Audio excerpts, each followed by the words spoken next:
This episode is supported by MonsterJoysticks.com. Level up your Raspberry Pi with our all-in-one arcade kit using genuine Sanwa arcade parts. And OneClickPrint.com for your photos on canvas, acrylic, gifts and more. Local craftsmen and global delivery. Hello Cave Dwellers, welcome into the cave for part 2 of our Atari 800XL Trash to Treasure series. It's still in bits, we've got a lot to do today, and as you can tell from the pinny, the bulk of it is going to be cleaning. Yes, brace yourselves for one of those cleaning montages today. So before the soap suds do come out, let's just take a closer look at what we're dealing with here, because it may look a little bit more clean and uniform than it does to me on the camera with the light shining on it. So let me just give you some close-ups and I'll show you what we're dealing with. Some of you in part 1 said that the colour looks consistent, it doesn't need retro brighting or anything like that. Now I hope you can see this with a close-up. It's much more yellow here than it is over here, but it has yellowed as a whole on the top. So hopefully you can see, there you go, you can see the yellow in here. And if I bring the bottom of the case into it for comparison, then you can definitely see the contrast between the colours there. You can see how much more yellow the top is than the bottom. And at this other end, it's less yellow, but it's still yellow. So there's a gradient of yellowing across the top. And if we focus in on the keys, I'm pretty sure that's more than just dirt. These keys should be white in the middle. We might get a nice surprise when we clean them up. That yellow might come up just as being keyboard gravy. And retro brighting is going to happen. I asked you at the end of episode 1 how you thought I should approach this.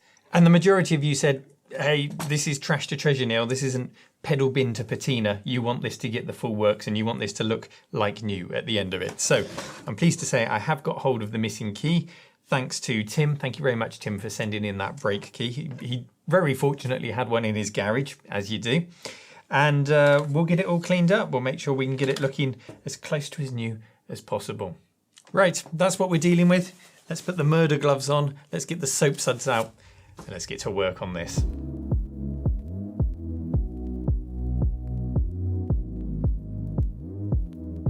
So we'll start by taking the keyboard out of the case so we've just got the plastics to wash and we're not destroying anything in the process. Does that just lift out? Yes, it does. Okay, keyboard out. We will have to take off each key individually with the key champ puller. Cartridge slot now here, that is definitely dulled. We can get that up and nice and shiny again, I hope. But let's remove it for now for the wash. And anywhere we see anything like that on that screw, just a bit of corrosion starting to form on the end, we'll give it a quick brush with a wire brush. If that doesn't clean it up, we'll give it a dunk in some white vinegar and then a brush, and then it should be as good as new. I'm determined not to lose anything along the way. So I'm just going to bag up each section of screws as I remove them. Now there's some more screws around here, and that's for the black plastic section on the top. So that comes away from the rest of the case, which could prove useful to blacken this up and get this looking nice again. If the retro bright goes hideously wrong, then painting, of course, is plan B.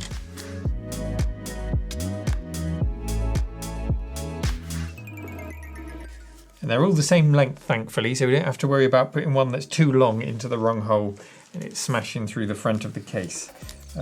As can happen on so many, the Atari Lynx, the Amiga 600, all sorts of machines. You've got to be really careful about that. Now I can see some plastic tabs here. Does that just come away easily? Yes, it does, no problems there. We're maybe snagged on this end.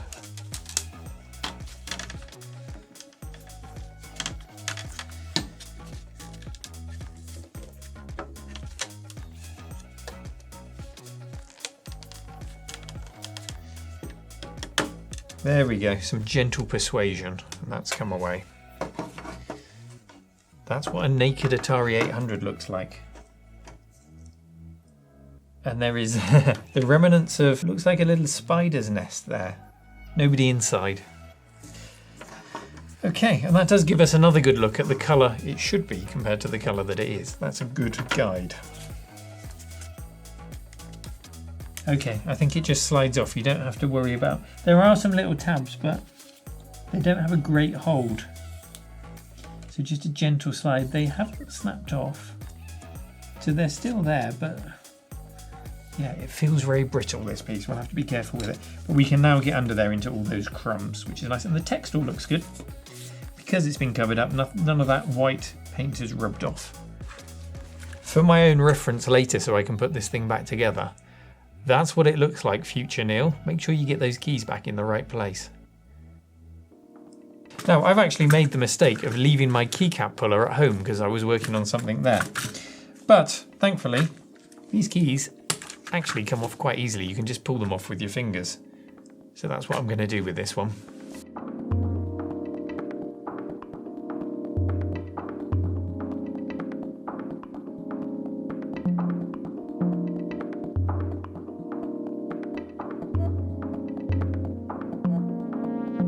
On the larger keys, we do have a metal bar holding it in place, so we want to be very careful about separating the key from that, as well as the other larger keys, just to avoid damage.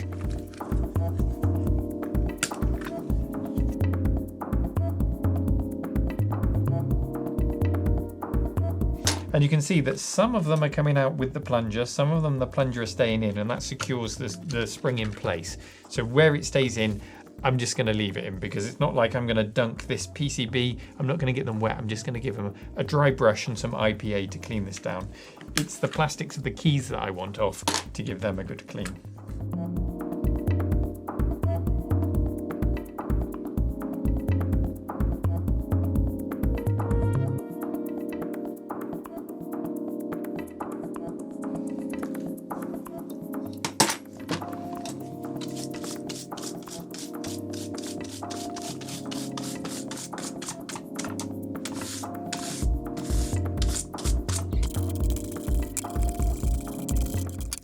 I wonder, do these come off as well? They look like they do.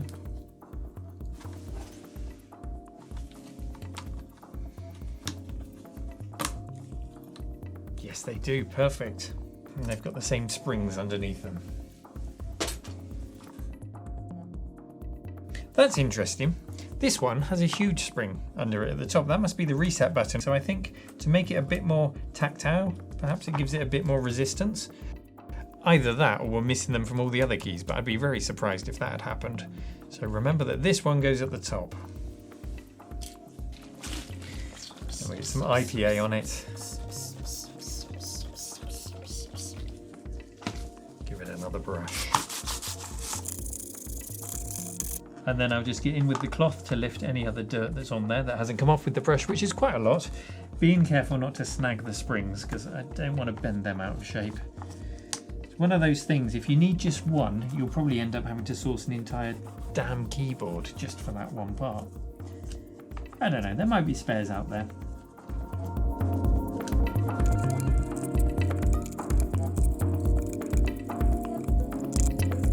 There were no problems with the functionality of the keyboard when we tested it in part 1, and let's hope it remains that way. Must not lose any of these springs, please. I think that's them all. And I do have the case badge here. This started off live on the computer when we unboxed it, but I think the glue was a bit dry, and as soon as I turned it over, it just fell off. So we'll have to reattach that, but we do have the original case badge. Put that in there for safekeeping. Okay, that's a bit tidier. We'll let that dry, and we'll get on with the rest of it.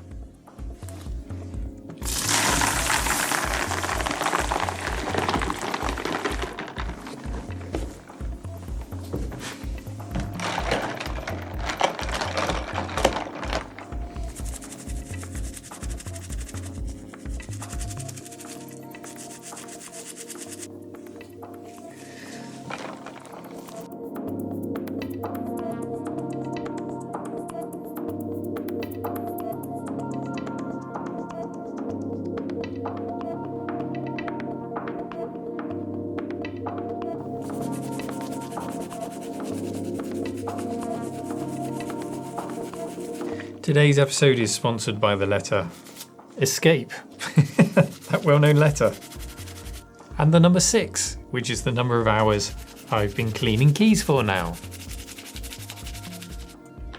It's looking pretty murky in there. We've got a lot of dirt off of these keys. That's them all. Fresh water for the case, I think.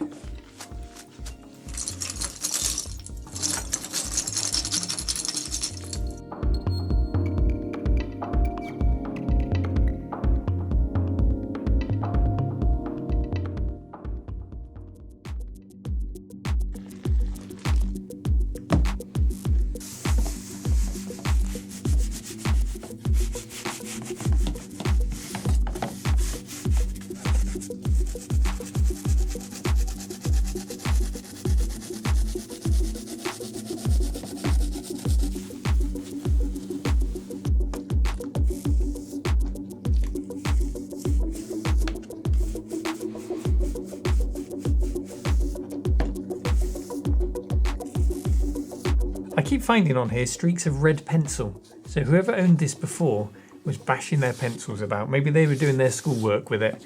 And it's on the top of the case, it's on the back of the case here as well. It tells you a little bit about its history.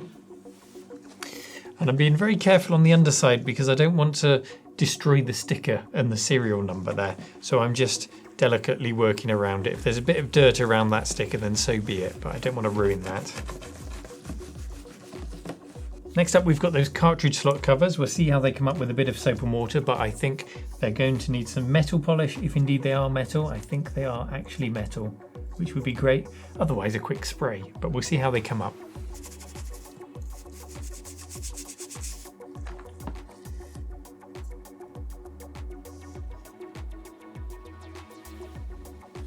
Funnily enough, there's still a film attached to it. If I pull that off, yeah, I imagine originally it had a film over the whole thing, and there's just a little bit attached to it where it was still inside the case.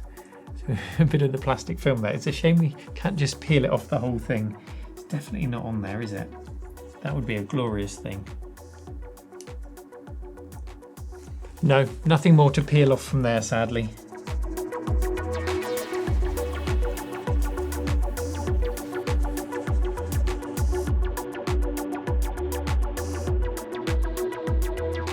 Okay, that's had its first wash, but I do want to go over the plastics again because there is some dirt within the textured parts of the case here. I'm just going to go over it with a cloth and with some Sif/Jif.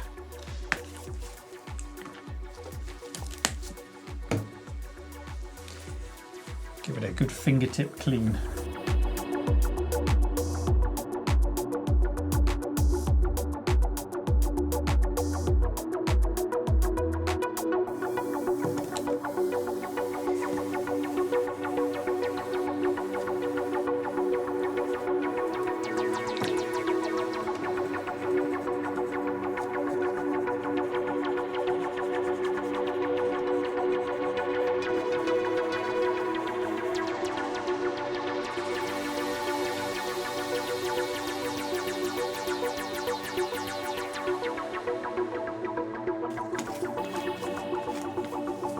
Something I've just spotted here, and I absolutely don't want to scrub it off, is in very faint lettering, is the name Mark. There you go, you can just see it there. And I don't know if that would have been done in a black marker originally, or if it was one of those UV pens perhaps, so that you could track it if the police found it. But his whole name is there, and I'm going to leave that on there for you, Mark. I'm not going to scrub that off.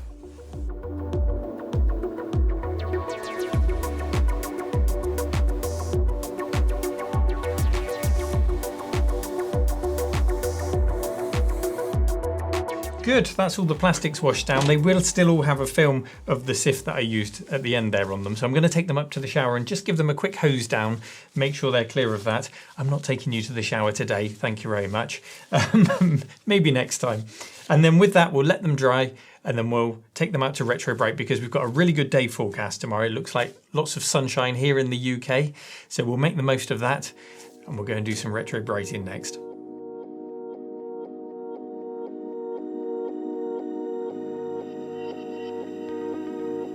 I'm using cream peroxide today. Is that because it's better than other retro brighting methods? Absolutely not. It's just what I had available to me today, and at £1 a bottle, which will do the whole machine, it's a good, cheap way of doing it. But it does need more of your time than throwing it all into a box with liquid peroxide, which is just as valid a way as any other. To tackle the keys, I've rubbed the cream onto each and every one of them. We want to bring the centres of them up nice and white again. I've arranged them on this polystyrene on a box so that I can manoeuvre it around and point it at the sun, wherever it may be in the sky. And then I've wrapped the whole lot in cling film. That's to stop it from drying out. A light breeze, as there is today, will cause those keys to dry out, or cause the peroxide cream to dry out, and you have to keep topping it up. And then we come to the case. I've lined a big piece of card with some tin foil. This is to help bounce as much light around as possible, and heat. Heat is important in the speed of this process. Liberal dollops of it all rubbed over it. It doesn't matter that one side has yellowed more than the other. You get it on every part, and as the process goes on, it will all even out and you'll get a consistent colour. At least that's the plan.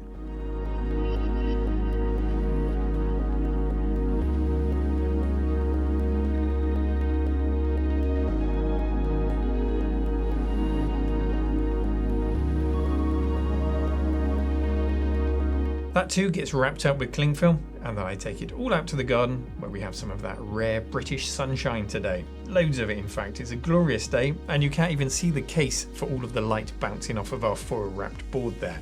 But it is there, I promise you. All we have to do now is wait. Occasionally massage the cream to help avoiding streaks or marbling. You do want to keep that moving. I generally do it every 30 minutes, that's fine. And if it looks like it's dried out, just top it up with some more cream. Make sure you wear gloves, of course, while you do this. And other than that, well, we just enjoy being outdoors.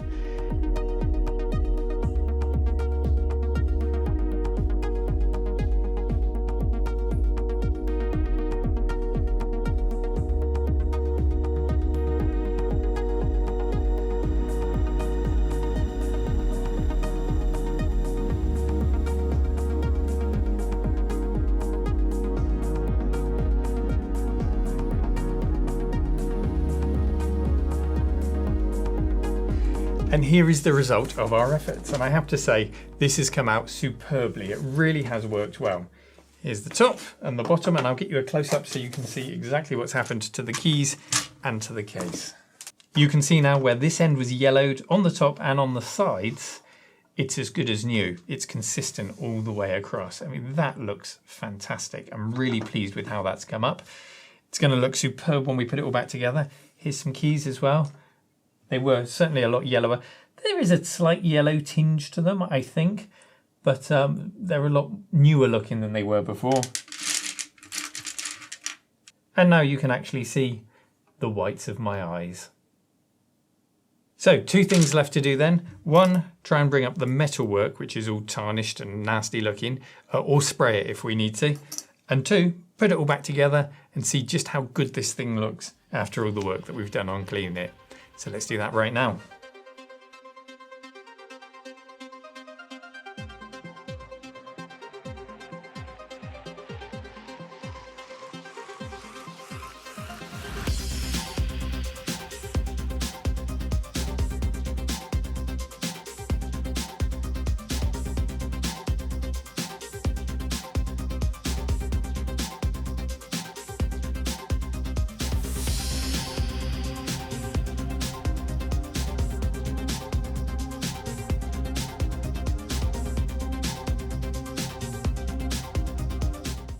The final piece of the puzzle is the shielding.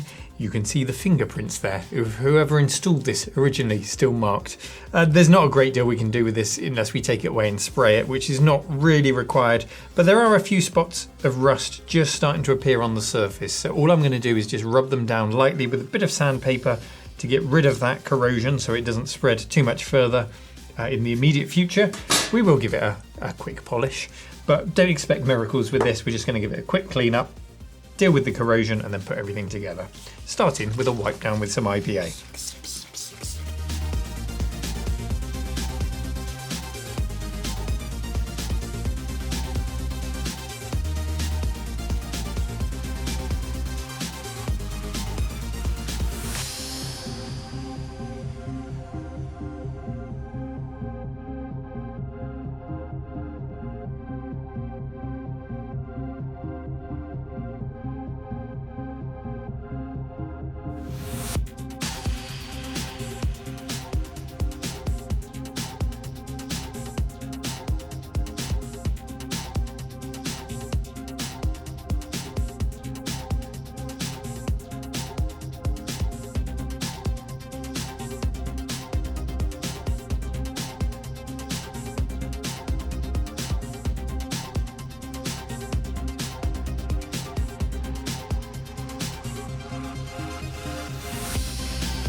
This is the bit I've been trying to put off for as long as possible. It's time to rebuild the keyboard. So I'm going to have to refer back to earlier's picture to make sure I put the keys in the right place. And also, we've got 3 plungers here which didn't come out. Now, thankfully nothing snapped, they're just stuck in there. But the question is, how do I pop them out? It looks like they just clip on either side. So if I can just give them a pinch either side, they should pop out and I can reunite them with the key. Try with these tweezers.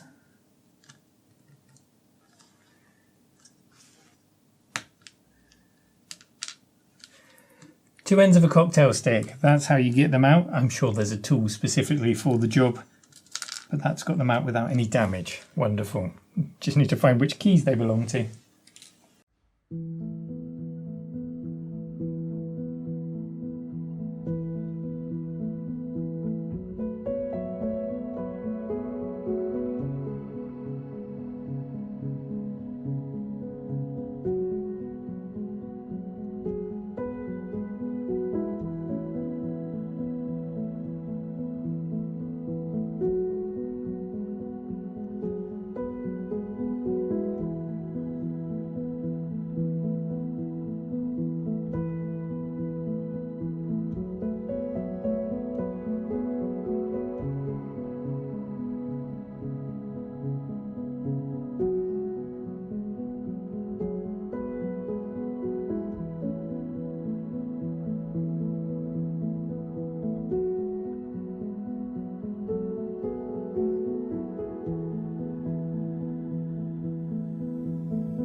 It doesn't look too difficult, does it, when you speed it up 1200%? But trust me, plenty of coffee was consumed and music was listened to while we got this keyboard back together. And then it was onto the job of putting the cartridge slot back in, which is a bit of a fiddly job because it's spring loaded, so you need to hold it down while you get that back in there.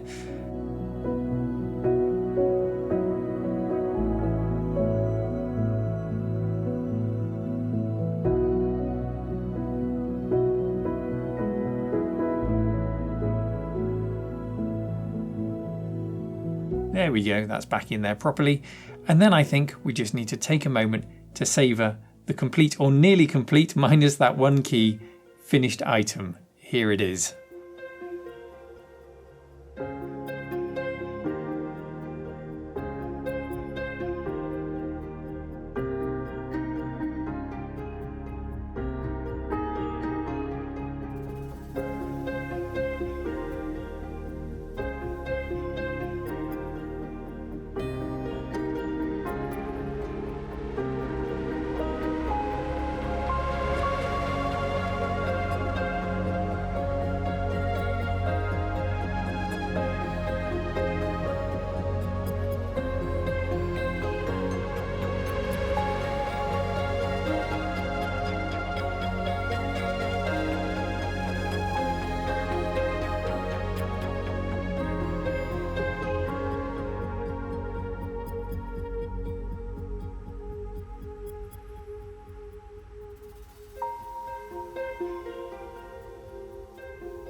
Well, the penny is finally off and a lot of hard work has gone into this machine and I think it's really paid off. It looks fantastic.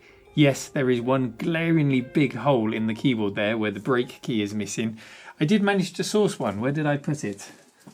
Here it is. It comes courtesy of Tim and it's going to go back to Tim because this machine, it turns out, has 5 different keyboards and the key that he sent is not compatible with the key that I have. It's a much shallower keycap. So there's obviously a big difference in the types of keyboards that you get here and the experience that you'll get with the 800XL. I'm happy with this one. So I need to source a break key, and if you can help me, here's some close-ups of the keyboard that I've got and the keycaps that I've got.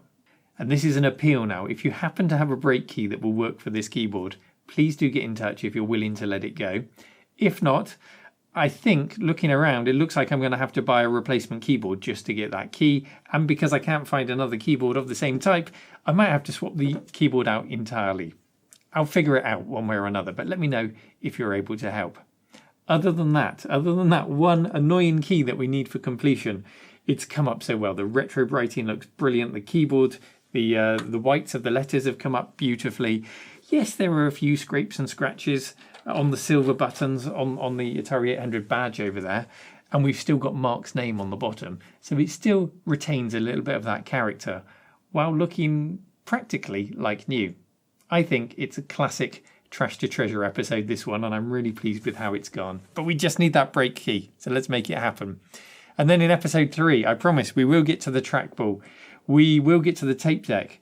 I've got an Uno cart here, so we can play from an SD card. So we will play games. We will get to know what this machine is capable of. And I'll be exploring some recommendations from some other YouTubers who I've been talking to who are a bit more experienced with this system, so they can really help us to see the best that it's able to offer us. It's an exciting machine. I hope you've enjoyed exploring it so far, and I hope you've enjoyed today's restoration episode. And I'll see you in part 3, where I cannot wait to get the joystick out and start playing games on it. See you then. Take care. If you've enjoyed today's video and what I do here in general, then consider heading over to patreon.com/retromancave, where a small contribution will give you access to all videos 1 week early without any adverts, but most importantly, you'll become an official cave dweller. I hope to see you there, and thank you.